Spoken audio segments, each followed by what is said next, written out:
Good morning, everyone. Have you ever had problems with your stove? For example, if when you turn your stove to the lowest setting it turns off, what should you do? You just need to adjust the minimum setting. You just need a small screwdriver like this one and work on the stove knob. So just pull the stove knob towards you to remove it and look it inside this cavity. A little life made of brass, which we will now try to focus on. In practice, this is a screw to adjust.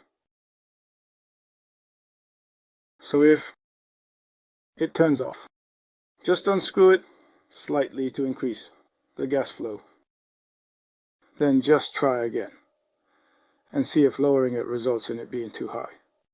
Just tighten it a little until you find the right point so that when you reach the minimum, it doesn't turn off anymore, in case you have. Instead, this other situation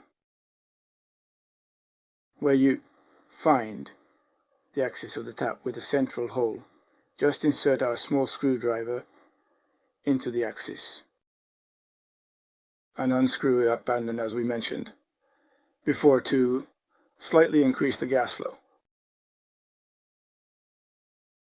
Or if you find yourself in a situation, for example, with a gas oven, you always need to remove the knob, and in this case, you'll find the screw on the left or right side.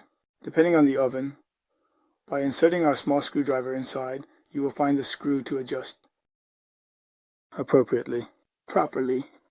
This is a very simple operation. You can do it yourself at home. Just equip yourself with a very fine screwdriver like this with a split tip. And it doesn't cause any problems, not even with the warranty. So it's an operation that you can safely do at home by yourself. Thank you, goodbye, and see you in the next video.